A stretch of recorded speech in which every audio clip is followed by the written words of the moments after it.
Hello, everybody. Welcome to this session on AI workshop. Before we start, I would like to acknowledge that all of the AI workshops are sponsored by the Provost Office, but also by Grad AI, which is the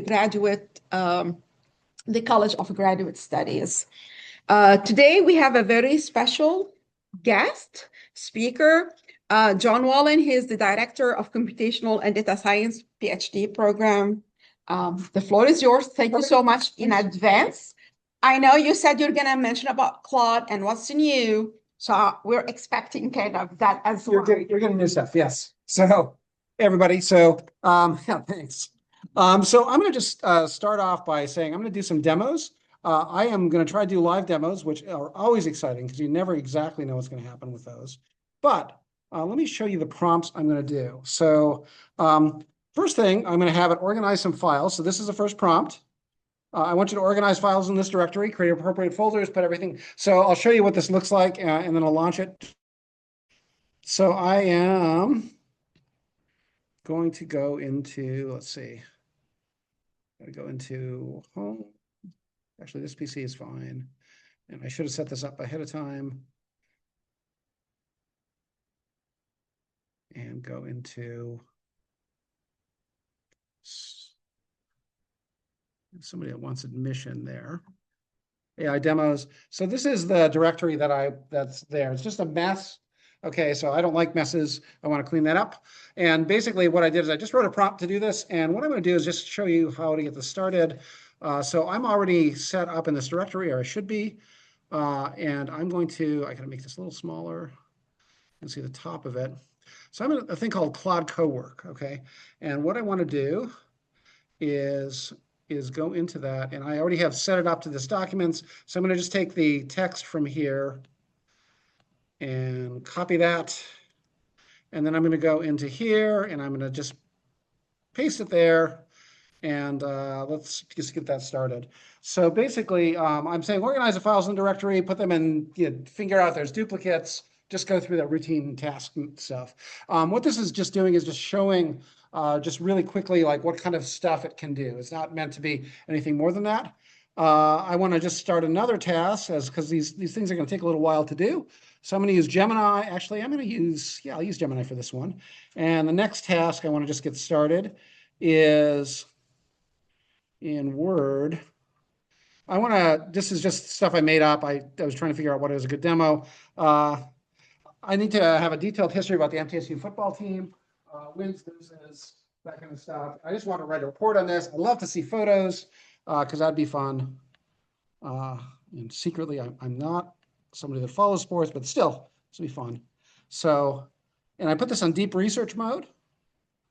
And I said I care about accuracy. Accuracy is critical. No, sorry, I just want to hit this button. And then, so I'm going to get this spinning. So it's generating a research plan. I'm going to go back to Claude and just make sure it's doing okay here. Yes, it looks like it's doing well. And then I'm going to go over to the next prompt, which is, this is review the quizzes. So I'm going to start another session here. I'm going to go into a subdirectory where this is running. So I'm going to start another little session here, new task. And what I want to do is change this a little bit. Yeah, I'm going to go into, choose a different folder. So I'm going to go into documents, and I'm going to go into the demos here, and I'm going to go into this demos, and I'm going to go into this set. And yeah, we'll go to the fact books for fun. That'll be fun. So I'll go, and I'm going to always just always allow this. And what I wanted to do for this particular prompt is there's a bunch of documents in this directory that have information about tuition. So these are all PDFs and just different random stuff I found about tuition over time. I want to just find out what the cost is of tuition over time at MTSU. So I'm going to put that in there and get that started. Okay, and I'm going to admit the person just came in. So basically, I just have some different demos. And again, these are going to be working in the background. I can go back to this one, make sure everything's going well. And here's a summary of what it did earlier. Now it's just working on, it says everything is organized. Let me create a Word document for this starting. So it's kind of going back and kind of finish the organization. So let's take a look at what the files look like now. Let me hit recycle. Actually. So I'm going to actually just let that spin for a bit. And the point is, I mean, these actually take a lot of time. There's a couple points I want to just make. That first of all, the thing that's going on is these are longer term tasks than just coming up with an answer. This is not a dialogue. This is me giving it some instructions about what to do. So again, the thing that's going on, we have the tuition, the plot, and the information on tuition. I haven't done the D2L quiz generation thing. I have the AI talks and the history of the football program. So the first thing I want to say about all of this is you don't need this. Like you can do all of this yourself. Every single thing I'm doing is something that you could do if you wanted to take an afternoon out to do it. There's nothing about these tasks that are magical or beyond the capability of faculty and staff. The question is like, will it save me time on this job? And are there tasks that would benefit from having somebody to think and use ideas off of? So the first thing I want to do is something that's kind of recursive, which is how I made this talk.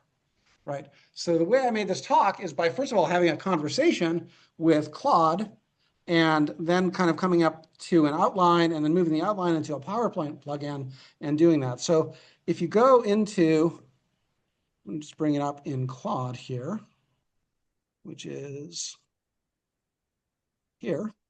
This is a conversation I had with it, and I gave it a bunch of context up at the beginning of the conversation. Just go up to the top.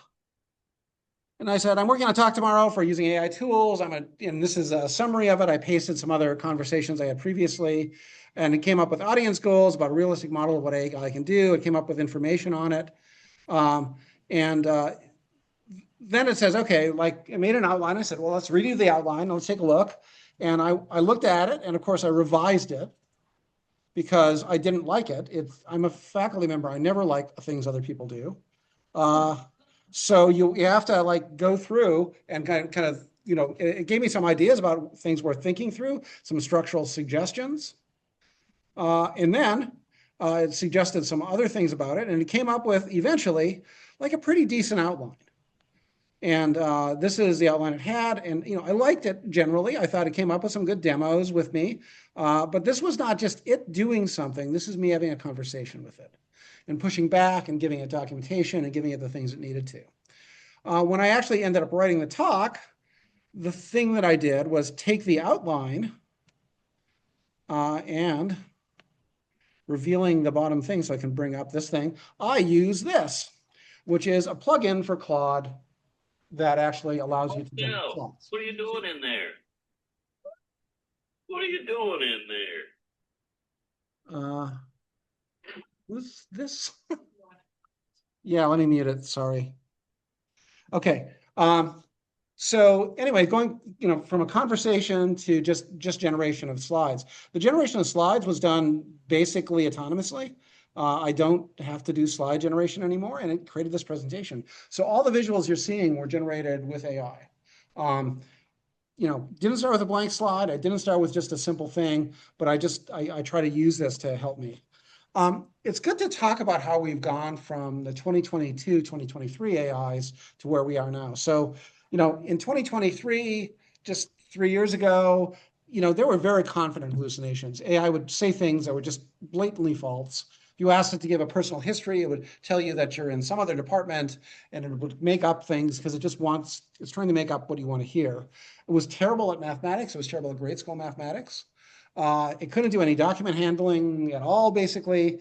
It was like a pretty good autocomplete system. Like it would try to finish your thing and try to predict what you wanted to. But what we're now is in a very different era where it's very document aware. So if you give it additional documents, it can read them, PDF, Excel, everything. It can start doing this. Very quantitatively capable. And that's in a number of different dimensions. In formal mathematics and reasoning, it's fantastic, but it also has the tools to use Python and other things to help it do even better. We'll talk about what agentic really means in a second, but it's agentic. It takes actions. It can do planning. It can do evaluation. It can do more than one just thing. It doesn't just do a thing. It does a series of things to accomplish a task. It's iterative by design. It's designed for conversations, not just answers. It's not meant to be like a quick, give you an answer kind of thing. And it's grounded very nicely in context. So contextual grounding is really good. So there are things that haven't changed, right? It still makes mistakes. You have to verify the outputs of everything you're doing. It's an amplifier or a lever. It's not something that is just gonna give you correct things. And if you're going in the wrong direction and you don't know what's going on, it will amplify your ignorance, right? So you have to know that. And garbage in, garbage out, if you put, vague results, you get vague output. You can kind of think that as you're giving it a prompt, the possible answers it has are basically defined by the things you say.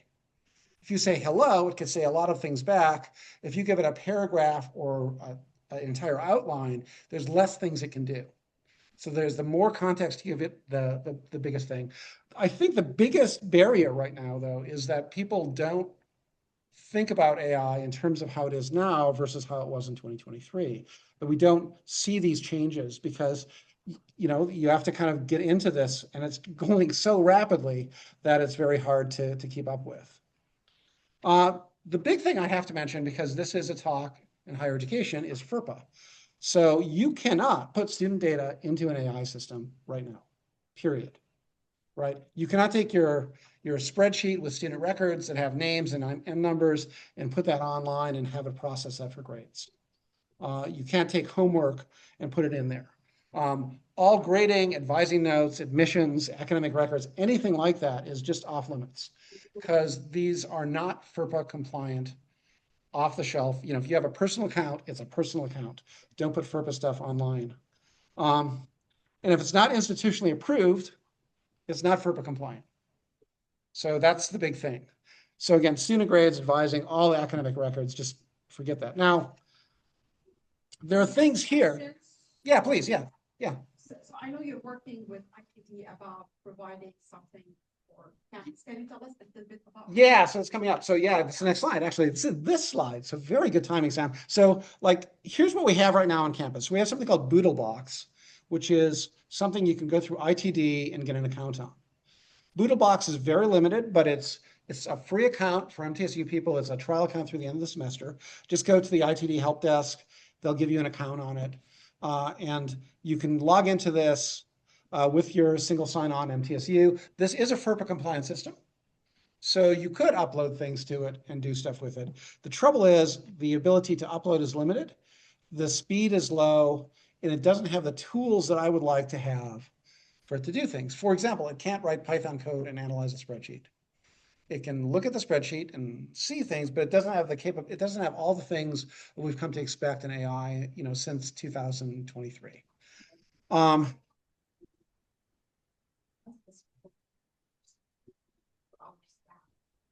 For Boodlebox,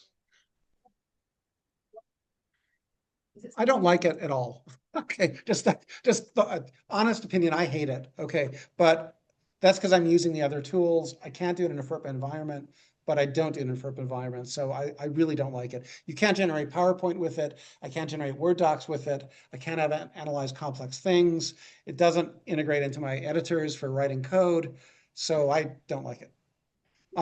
So the other thing that's going on is I'm working on with ITD right now. I'm trying to get a limited, and this is just for me and 6 faculty, or 5 faculty. And the reason is we have to pay $20 a month for this, but there's a Claude Teams contract that you can get. Now the Teams contract, when it goes through the university and goes through ITD review, is FERPA compliant. They meet all the necessary standards for doing this under a Teams because it's a corporate contract. They have done the certification to make sure it's fully compliant. There's data management policies, data retention policies, all this stuff. ITD manages it through a single sign-in. So once we get this, you could probably set up a request to get a Teams license for people through ITD. And again, I think we'll publicize this once we get it working, but it means fully FERPA compliant, which means like for doing admissions, it can review applications, summarize them in a spreadsheet, that kind of thing, without violating anything. It would be great. And I think I was hoping to have it done before the talk. they're done with their investigation at ITD, but we still have to get through the financial stuff. As you guessed, it's difficult getting new contracts with things. So I just want to talk about some rules about using AI effectively. This is just a brief overview, but I think it's good to just keep this all in mind. The first rule of any use of AI, any generative AI system, is don't ever accept the first result, right? Like the first result is a starting point, but it's not the ending point.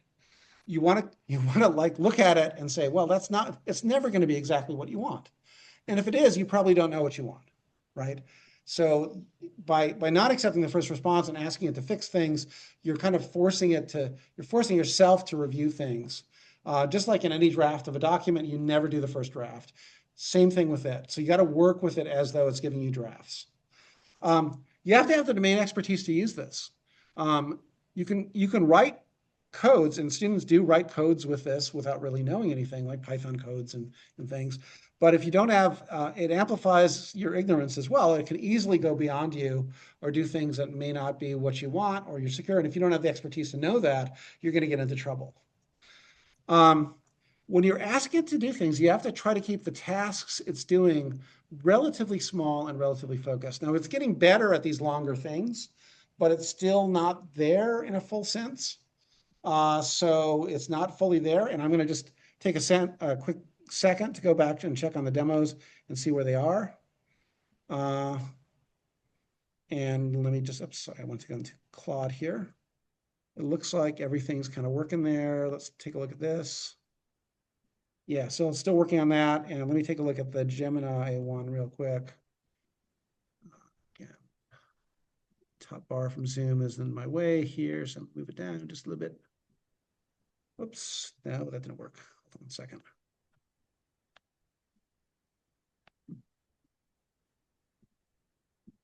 Okay, I'm going to say start research. So I knew sometimes it asks for additional prompts, so I have to kind of go back to it every once in a while. We'll just check. So again, keeping tasks small and focused, and also like using this initially as a conversation before you let it loose on a bigger research project. Context is everything. The more context you give it, the better it is. So if you can give it a bunch of documents or previous examples of what you're doing, if you have previous quizzes you want to write, or that you've given, and you can give it your previous quizzes, it can get an idea what your style is by analyzing those. So one of the things I'm doing for this Data 1010 course that I'm teaching is I let it see all the previous week's quizzes when it's doing a new quiz. And it's generating a draft. I never accept the first draft. I have it generate twice as many questions as I need, and then I have it whittle it down and put it into the format that I need. This last one is really good. Like, don't try writing a single prompt and expect it to be right. Write just a out of the pocket prompt, get an answer, and refine it by seeing what it gives you. So it goes back to never accept the first response. Well, your prompt's never going to be perfect. This prompt engineering thing is now a bogus past idea.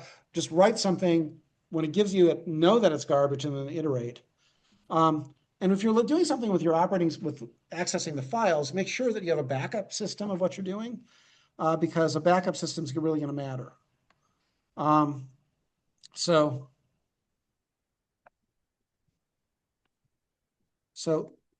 anyway, let me go back to, yeah.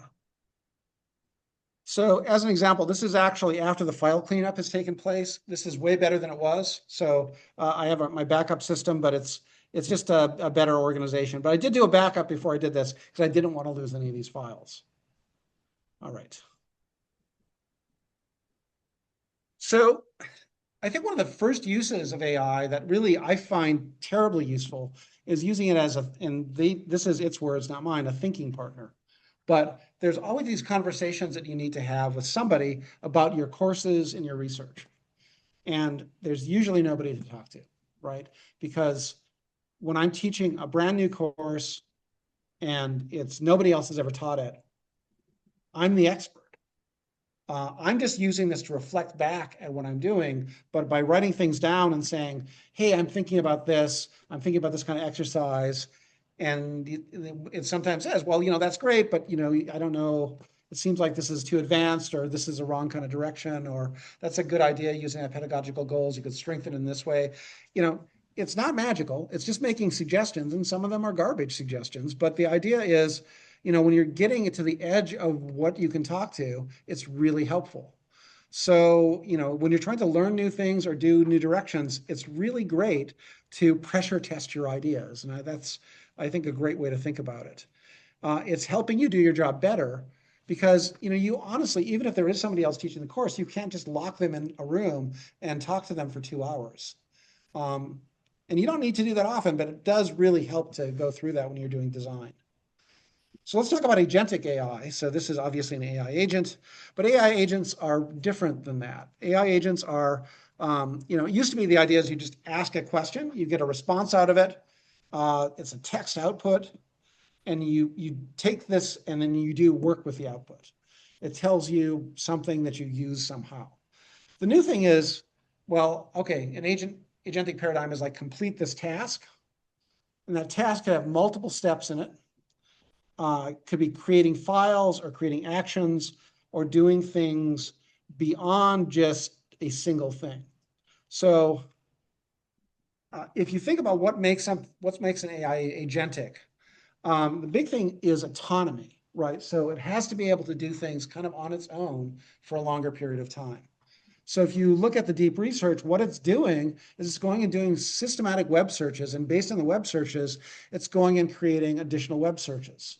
So it's finding websites and using those websites to get additional websites, just like you would do. Then it's summarizing the information, pulling it all back, and turning it into a document. Again, just like you would do.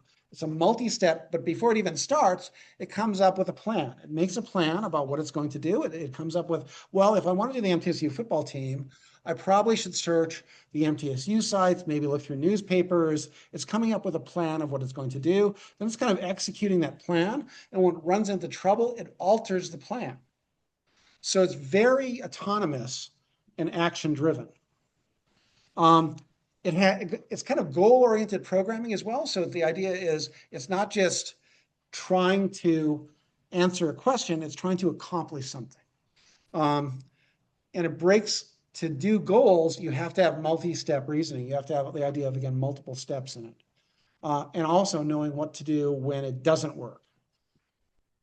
This adaptability is really critical. Adaptability is something that I've mentioned, already, this idea that when it comes up with real results, that's going to tell you whether or not you're on track or not. And then if it's not on track, you can alter the things it's searching for and incorporate that. To do all of that, it has tool usage and kind of integration into your operating system. So it can not only just do things based on the internet, it could also, access PowerPoint or access Word or generate Word documents or doing operating system things as well. So it can run your applications for you or write a Python code to do the analysis or build things that it needs to do to accomplish the tasks. So it's not just it's it with tools. The other thing that it's doing is it's retaining a memory of things that it's done across its checklist. So it keeps a checklist and it keeps going through it, and it keeps track of all the documents, but it's going through this and it's keeping track of what its big goals are. So it's remembering kind of where it is in the path. The other thing it can do, and this is true, I think, in most agentic systems now, is it can also, make copies to do certain subtasks.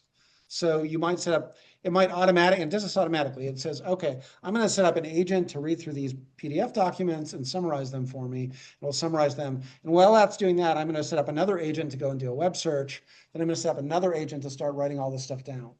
So it automatically is spawning off parts of itself, so it knows it can go and do more things at once. But that's the essentials of this. And, the things where it works is like, can read files across an entire directory, reason across all of them, write and rename them, generate formatted documents, do extensive multi-step research, execute tasks in the background. It still needs people to evaluate whether this is garbage, right? So, because sometimes it's going to be just wrong. Accuracy is your problem, not its. The dog ate my homework is still not a valid excuse, even in higher education. Even for faculty, I tried that and it doesn't work. Backing up things before they go wrong is also important. And I've been focusing on Claude. The reason I'm focusing on Claude is it's the one I use the most. It's not because I'm a Claude salesman. I just use it the most. I use Gemini and I use OpenAI as well. The Claude Cowork thing and this Claude app that I have here is costing me out of pocket $20 a month. So the university is not paying me for this. It's just I'm paying out of my money, and it is like the best $20 a month that I spend, because I get to go home and spend time with my wife and cats, and it's helping me accomplish things in a more efficient way that I couldn't do otherwise. The reason all this works with Claude, and there's different names for different versions of this, but I'll just use the Claude names. There's a set of things that have been created for Claude called skills. So there's a PowerPoint skill for Claude. Now there's also an extension in PowerPoint for Claude, but the PowerPoint skill allows you to generate PowerPoint within the app or within your web browser. So it just understands what PowerPoint is. It tells it what PowerPoint is, how to generate it, how it works. So you can just tell it to make a PowerPoint slide from the web browser and it'll do that, or 20 PowerPoint slides. You can build Excel, you can generate Word documents, you can analyze scientific data. These are just basically like little recipes, text recipes. You can read them and see what they say. And they tell you that they're telling Claude, like, what do we mean by a good PowerPoint document? You know, what are the characteristics of something that's good? And it doesn't need to know that over and over again. You don't need to prompt it. It knows that as a skill. The next thing is connectors. Connectors are things that the AI uses to connect to other applications. So an example is connecting to Google Drive, Gmail. I do not connect it to any MTSU things, but you know, different types of databases. I am always a little skeptical about going crazy with connectors because I think there are significant downsides in having it connect to your email and, you know, summarizing your email, because it could delete things. It could theoretically send emails. I mean, I don't necessarily want that. And it could go through your list in a fit of pique, and you know, I don't know what would happen. Like you know, you're a bad person to everybody in your email list. Everybody that, you know, it seems like there's things that could go wrong. I'm overemphasizing the thing, but I just don't trust it yet. You can also do parallel sessions. You can run several Claude Cowork sessions at once. And again, like other systems, again, I just focusing on this because it was just easier because it's my most familiar one. There's the standard Claude, which is a web or app-based interface where you just type like ChatGPT. There's Cowork, which is this desktop right now that accesses your stuff. There's Claude Code, which is probably the thing I spend most of my time with because I'm in computational data science. I write lots of code. It is phenomenal at code. I can't express how good it is and how much time it saves me. It's a factor of 20 in my productivity in coding. There's plugins for Excel, there's skills, there's connectors. Again, right now it's a personal license that I'm using, so no FERPA stuff. But hopefully when you get the Teams thing under review and get that approved, that's going to change things. So back to the deep research stuff. Let's see where we are on this. I hope that we have some cool results. It's starting the research, still going on that. So let's go back to Claude here. So this is, let me see if we can download this.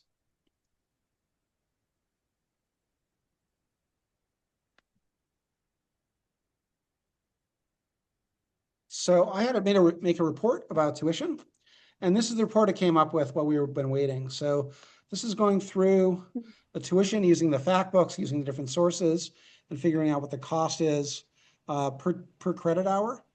And it's showing the historical trend and showing that it's going up. I didn't know that. Okay, I kind of didn't know that.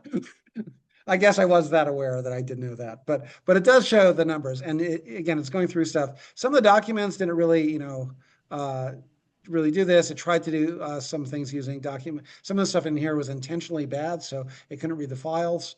And it's talking about the fee structure, and it's kind of giving a nice summary of this. I like it, so I think that's a pretty good result. And let me go back to, whoops. Go back to this. So I think what I'm going to do is just, while we're waiting, I'm going to just launch one other thing here.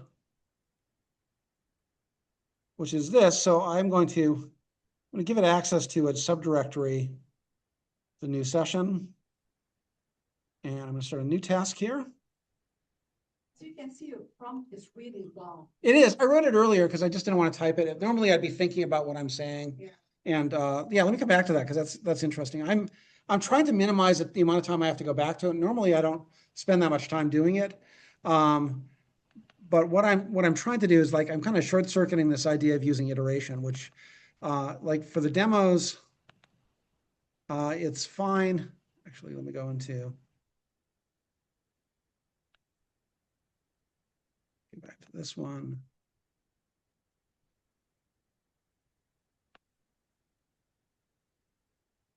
Okay, let me go back.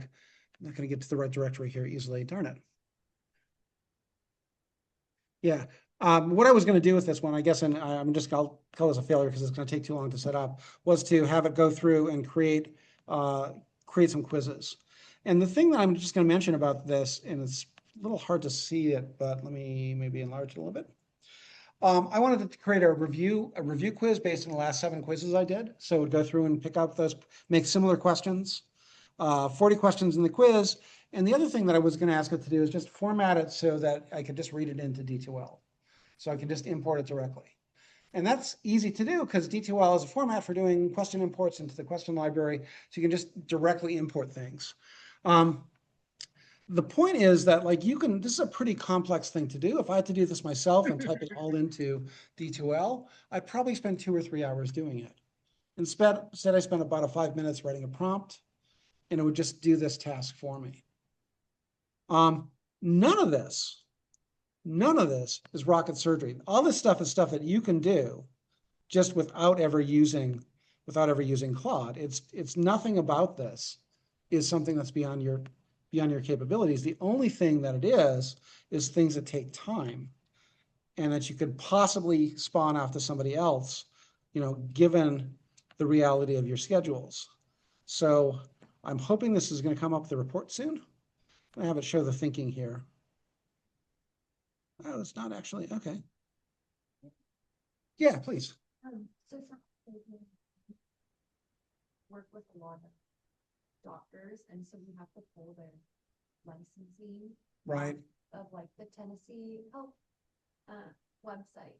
And so for each individual license, we have to like fill out the name in the fields and then also do the I think it's caption, like where you type Right. that, like prove that you're not a robot or something. Is that something that? Yeah, so it's a great question, and the answer is I'm not sure what laws that falls under. So I would be very careful about taking anything that could have confidential information and putting it into a training, one of these machines. It's all public.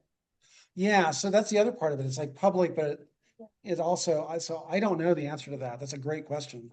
I mean, I can see why in one way you worry about it, but at the same time, I would seek some guidance from ITD about this. You could talk to Deb in security, or you could, talk to somebody in ITD to find out what the rules would be for that. Actually, the other group would be IRB, talking to the IRB and finding out. Yeah. The question is so the AI systems could use your inputs as training data. Now, do they really do that? And the answer is generally not. If you can, there are things for doing these chats that you can put into a private mode. So if you go into like OpenAI and you do a new chat here,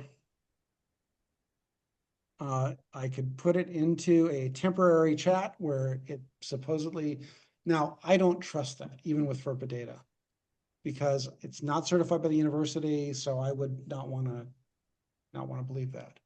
But could you, with ITD's guidance, there might be things you could do. I think if you had a license approved at MTSU, they would be reviewing what type of data. Actually, I just went through this a couple days ago with Claude, but what type of data you're going to be using, and they would determine if it's compliant or not.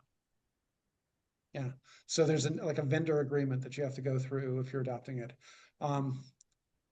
if you get Claude Teams, you have to have a minimum of 5 people on your contract, but it's $20 a month, you know, for each person, so $100 a month. And it'll, you know, I think that this will save a huge amount of time. What I would ultimately like to see is the campus adopting something for faculty. Because a single sign-on, massive productivity increase system for $20 a month seems like such a good deal for MTSU. I don't know what our number, how many faculty there are at MTSU? I think it's 2,000 faculty staff. Probably over 1,000 full-time. What about staff? Brings up to 2-ish? 900 and something just in academic affairs staff. Okay. So if we just did those two, that's about 2,000 people, $20 a month, $40,000 a month. Times, so it's about $500,000 a year for doing this. But I think the productivity increases would be enough to justify it even with that. And we'd get some kind of pricing break by doing 2,000 people. I think we'd be down to, you know, a little less than that, maybe $300,000 a year or something. The payout, I think, would be in, you know, just better quality everything for people, and we would have no issues with FERPA compliance. So affording students would be hard because, again, that's another factor of 10. So we get up to about about $5 million a year for student licenses. And we just can't do that. So we're looking at things like BoodleBox and other things. I'm going to mention Gemini right now has a thing that if you use Gemini, it does allow you to set up an account, academic account for a year for free. It is not, it's giving you free because you're an educational institution. It's not giving you for protection. So it's a good way to do that. But the other thing is, you know, trying some of these things. The big jump for me in terms of usability was paying for Claude and getting the app for doing Claude Code. That was the thing that just convinced me that that is the way to go for agentic work. I think that if you view this as, you know, what is a good use of you know, what is a good use of my money versus my time?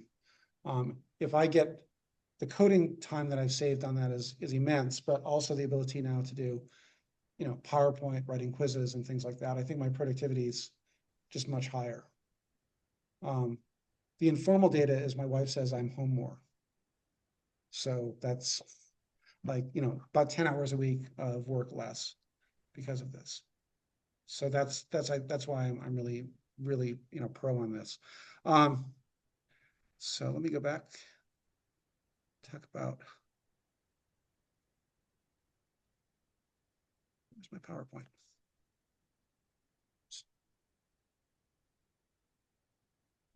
What are you getting from students? I know you. Yeah, so I've been talking about the evil side of this and the difficult side, which is what's going on with students, right? And what's going on with classes. And the trick is, like, I'm viewing this as a productivity tool and I'm ignoring all the negative sides of everything that's happening. And the dangers of this are huge, right? I mean, the danger of this, the reason this works well for me is I already know how to code. I know how to write PowerPoint. I know what I want to have in the talk. I have a strong sense of what I want to use it for.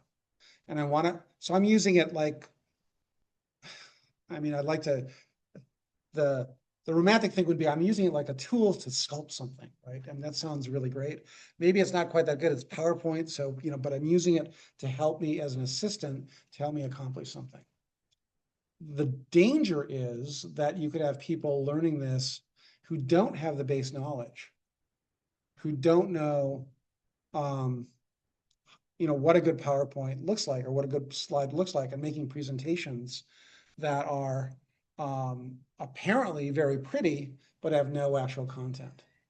And I'll give a story, like, just to explain this. So I'm teaching a course, a graduate course, and every student is using Claude to generate PowerPoint decks. Like, it's like all the group projects that I'm doing that they're presenting. They present on Zoom every 2 weeks, and that's fantastic, like layout, graphics, just amazing. But what I'm also seeing at the same time is, like, one student had just a beautiful layout, And the graphs that he produced, it was like a visualization project, were just garbage. They were just very bad. And the reason they were bad, they were just like it was all about creating, good graphs and bad graphs on the particular data set, like ones that were really clear and had a great deal of information content, and ones that were deceptive. So that was the assignment. But all of his graphs were just garbage. And he talked to me afterwards and he said, well, yeah, so what happened was my group didn't show up. So the PowerPoint we generated early didn't exist. So I created this in 5 minutes at the beginning of class. So they literally did a 12-stack deck of PowerPoint in 5 minutes. And, just to give the presentation. And, it showed, right? I mean, he didn't have the graphics he was trying to present. So it was kind of a disaster in terms of his group. I guess it was better than nothing, but still, it was a disaster. I also have had things where students have created, I'm teaching this Data 1010 course, which is teaching them AI stuff. So having them write AI generated codes, and they're creating amazingly beautiful data analysis results, like just fantastic graduate level codes with no coding experience. But they don't understand the graphs they're creating. So they're not understanding the analysis that's being done. So even though the graphs are perfect and the code is perfect, their ability to process it isn't there yet, which, I understand. I'm not blaming them, and I gave them an impossible project, so that's on me. But still, that's the kind of stuff that's happening. We're giving tools to have people go beyond their skis, right? To get beyond what they can really understand. And that's tricky. I don't know how we exactly deal with that. There's also the other part of this, which is if you can do this kind of thing, then why would you ever learn how to do PowerPoint any other way? Right? So, I mean, I know like how to put things together, and I know what I want in design, but if you want to, why'd you even think about writing, even learning to do things? And that can be extended to, why would you ever learn how to program a computer? Why would you ever learn how to write a research report? Why would you ever have to do anything? So this automatically undermines the motivation of students and kind of reduces that motivation to well, what's the point? AI can do this for me. We saw this with Google, like, when we first had the web and searches, that's sort of, why do I need to know anything? But this is more than that. Why do I need to think or be able to produce a report? This can do it for me. And it's going to show up much more in courses that people care less about. So general education courses where they are less motivated to be fully engaged. I mean, it means massive redesign in our courses. We have to like make people engage in the classroom. We have to do accountability in the classroom in a way that we did before. We have to have less confidence in anything that's done outside of the classroom. I think the less confidence, for me, is no confidence. I mean, anything that's done outside the classroom, you have to have an oral report if it's a project, or you have to have a test on homework if it's homework, and you have to really discount that work, because it is going to be done by AI by some students. It's just going to be. So we're in a really tricky time right now. The other thing I'm just going to say is, yeah, go ahead. Yeah. Talking about like the graphs that were made like 5 minutes before class Yeah. versus some that were made like, Yeah. 2 weeks in making. How, like, what characteristics? Like, Great question. Like, how do you know if it's like, and I- if it's much better than I would make, it's usually done by Claude. I mean, if you look at like this, right, just take a look at that slide. Like, that's just like, it has icons, there's little boxes, it's really beautiful. I would never do that. I am not that good. And I think most of my grad students aren't that good either. something that was thrown together in like 5 minutes, it would be a lot more simple. Yeah, actually, no, this was thrown together in about 10 minutes. If it's AI generated in 10 minutes, this is what it's going to look like. So the thing that keyed me off that was bad about it is the actual data in it was wrong. So the actual conclusions and things that they were trying to present was just garbage. It wasn't the presentation. The presentation was lovely, right? So the understanding of what is really the content. The data was on the Titanic, and people had like graphics of the ship and icebergs, and this beautiful like line drawings. It was just amazing, the stuff that they came up with. But it also was not, I mean, that's not what I can't judge it on that anymore. I just am gonna judge on the results. So again, changing my rubrics for reflecting that. And it's so easy to do this now. It's just, it's a weird time. I don't know how well we can judge people giving reports, oral reports anymore if they're using PowerPoint. Right? So they are affecting AI. AI does, yeah, AI detections of AI don't work. This, because the whole point of AI is to have things that look like humans. Like that now, but they're looking like the best of us. So some of them are, you can tell it's AI because it's too good to be anybody in your class, right? That, you know, maybe that's how you tell. I don't know. Yeah, so we're in a weird time. The thing I'm going to say that's going to get difficult is that the ability that we're right now at the point where AI can do advanced mathematics better than almost any but the university. There's faculty that are better, but it's doing research level proofs now, beginning to do research level proofs. It's just getting to that point. So it's doing publishable research level proofs in mathematics. It's doing coding, so it's ranked. There's a competitive coding contest, 600,000 people that do this. It's ranked number 7 right now out of 600,000 people worldwide. It's much better at organizing things. If you look at all the benchmarks for understanding long-term agentic stuff, it can do 14-hour tasks successfully with a 50% chance of completion and success, and that's doubling every 3 months. So the capabilities are expanding exponentially, and we're getting to the point where we're going to be the person who's generated something that we don't understand. So we have to be really careful about that, even as faculty members, because it's going to exceed our cognitive abilities within the next 2 years. I think. If I was betting money, I think that's where we're going. Yet we can still be productive with it. Okay, so I'm going to come back to that. So don't think AI is what it was in 2022. It's not. It's way better at many things. The agentic capabilities are much, much better than they were. It works best when you guide it and iterate it, when you have a strong sense of what you want and you talk to it and you go back and forth and give it context. Don't discount FERPA. FERPA is real. We have to think that FERPA is, we have to follow that. And, we might have institutional licenses coming. I hope we do, but we need to have FERPA in place and protect student records. We can't just go beyond that. And if starting with this, spend the money for the $20 license, whether that's Gemini or Claude or OpenAI. Don't use Grok, but any of those other ones is good. And spend the $20 a month for the license. And then try to use whatever agentic framework that they have. The agentic framework might be just prompts where it does like longer term research, or it might be something more than that. And I'm going to just see if my report is done yet. So which one you recommend for faculty that do not teach code, so it's not a lot of code? Yeah, I mean, my preference, like I said, is Claude, but that's just me. I don't want to come up with a strong endorsement. I mean, ChatGPT has some really good things about it. It can do a lot of really cool stuff.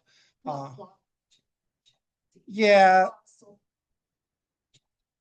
Yeah, it seems like Claude is better. I think Claude is better at agentic stuff. So longer term agentic work, like the coding work I do, it's just really, really good at that. Yeah, so again, it depends a lot on what they're doing. If they're producing PowerPoint, you want to have something that has PowerPoint plugins native. Again, that seems like that's Claude more than ChatGPT right now. But next week, that's going to change. So the answer is something that's FERPA compliant, something that doesn't cost more than about $20 a month, and something that can increase productivity. And again, I'm kind of in the Claude ecosystem right now because of Claude Code more than anything. And again, there's Gemini Code has a coding stuff, and OpenAI. I don't think they're as good, but again, that's me, right? So if you look head to head between the Codex and OpenAI versus Claude Code, they're different from each other, but for me, the mode that I need is the one that Claude does. So, and you can try it. So the other thing is spend $20 and try it, and then you can unsubscribe at the end of the month. It's fine. So, so again, the basic thing is to not let AI do your job for you, right? It's to do less time, spending less time on the stuff that's icky. And whatever that is, like creating PowerPoint, writing quizzes, spending time, doing things that are, mundane and slow and repetitive, or involve lots of digging through files and extracting information. That's the kind of stuff that you want to like give to an AI. It's not the stuff, and also when you're just looking for something to bounce ideas off and think about designs and think about things to do, it's really useful for that. So questions? I hit the wrong time for you. Sorry about that. So you told us you generated this using Claude. I did, yes. So you downloaded it from Claude, or did you work from within the PowerPoint? So let me show you how to do this. Yeah, so let me just show you. Let me just do a blank presentation, and let's do the thing. Create. Let's just do this. Create Do something for tech. five. I won't know about Tech Vision. Yeah, so why don't I create 5 slides on AI ethics. Yeah, I gotta spell ethics. Environmental concern. I'm not gonna spell this right, concerns. Make it for a professional level of non-experts. Never type in front of people. That's the first rule. I'm gonna put this in Sonnet. Because okay. So yeah, so Sonnet's a little bit simpler. It's a little bit cheaper model. So Opus is the expensive model. It does deeper thinking. It's a little bit slower. It's also having outages today. So I know. Yeah, so the new thing is additional agentic capabilities. So the big thing that they're doing, so in the last couple of days, they're starting to announce things like I can now I could do this on my phone. I could connect to my desktop on my phone and tell it to, for example, reorganize my files or create new files. So I could be walking across campus, asking it to do things and monitoring how to do that. It's kind of a silly use case, but I think it's kind of cool. They're also increasing the ability for it to do things like automatic browsing. So within the Claude sessions, you can now, let me actually close the designer here because it gets stuck on this. It can also go and like automatically grab a Chrome window and do web searches automatically and do all these things on its own. So there was a project a couple months ago called OpenClaw. And OpenClaw was this thing that runs on a PC and it could do all these things where it could go out and grab information and do all sorts of agentic stuff. The problem was it had no safeguards, right? It was just completely open-ended. So if you gave it a credit card, it could just go buy stuff for itself, okay? Or just order things or donate money or whatever it felt like doing. And this led to a bunch of crazy stuff about, making websites where all the OpenClaws were talking to each other and doing basically performance art. It got really insane. But now Claude can do a lot of those things, but in a much safer environment. The reason it's safer is you're only giving it access to a certain number of files, a certain number of applications. It's not doing everything for everyone. It's not trying to be a generalized super purpose agent, right? So that's the big difference, is it's a lot safer. Let's see how it's doing. So it's generating stuff. So it's coming up with things. So I'm gonna just let it work for a second. So it is it is a really, again, it's a kind of a strange time. Let's see if this is going, it's still doing the football research. So it's gone deeply into the football research.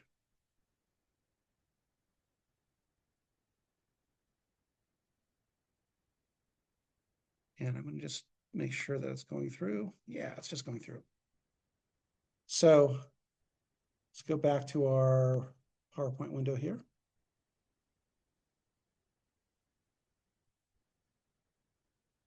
So it's coming up with some slides about energy and carbon footprints. It's going through and generating something about fairness, bias, and harms. So it's a pretty open-ended prompt. So we'll see what it comes up with. You know, the thing you would obviously want to do is then look at it and see if it's actually generating what you want it to generate. And then you can ask it to revise things. If you don't like the color scheme, you can do that. You can just tell it what you want to do.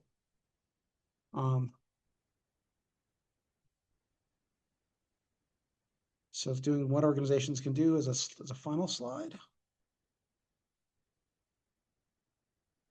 And it's going to go through hopefully a review session where it actually looks at the slides and actually does this. So it's generating stuff, but it's also will go through, you know, it usually goes through a review of documents and understands what's going on with that as well. So see, it's doing a visual check on slide 1, making sure it makes sense.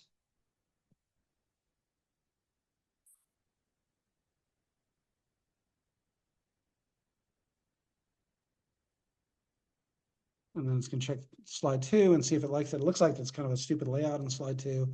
See if it catches it at all. Did you read the AI bill proposed by Senator Marshall? Yeah, What? No, I haven't read it. What does it say? she is making a bill calling it Trump AI Act. She wanna put some guardrails, and she wanna charge data center increase expense for its Interesting.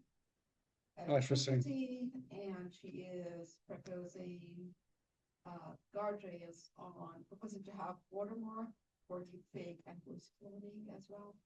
It's a long.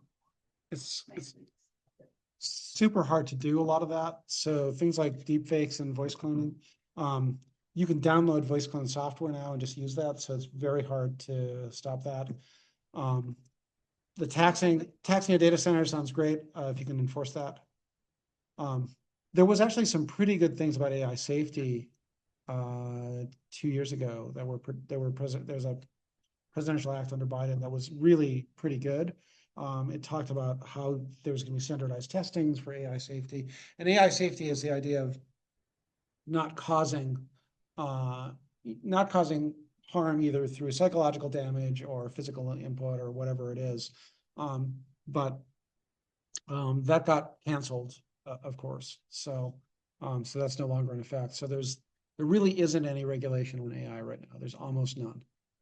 And bad things are happening. I mean, a bunch of things. The Grok engine has done some really bad things in the last few months where people were uploading pictures and it was literally undressing people based on the pictures.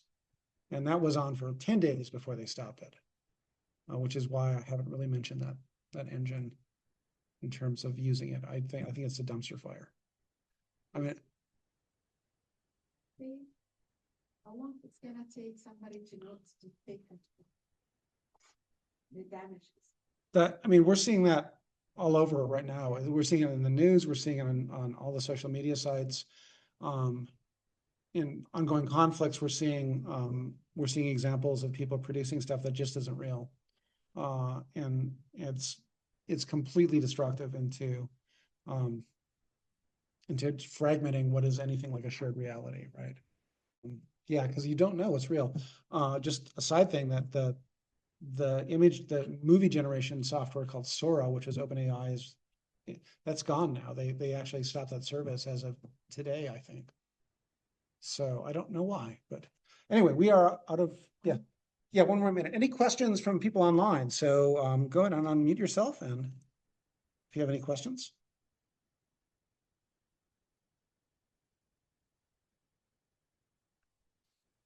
So I'll just show you the slide deck as we're waiting. This is not bad. There's some things I don't like about it. It's still going through some iterations to kind of fix the layout. but it's not bad for a first draft. So I would probably want to read this before I present it, which might be better than my students. So. Sorry.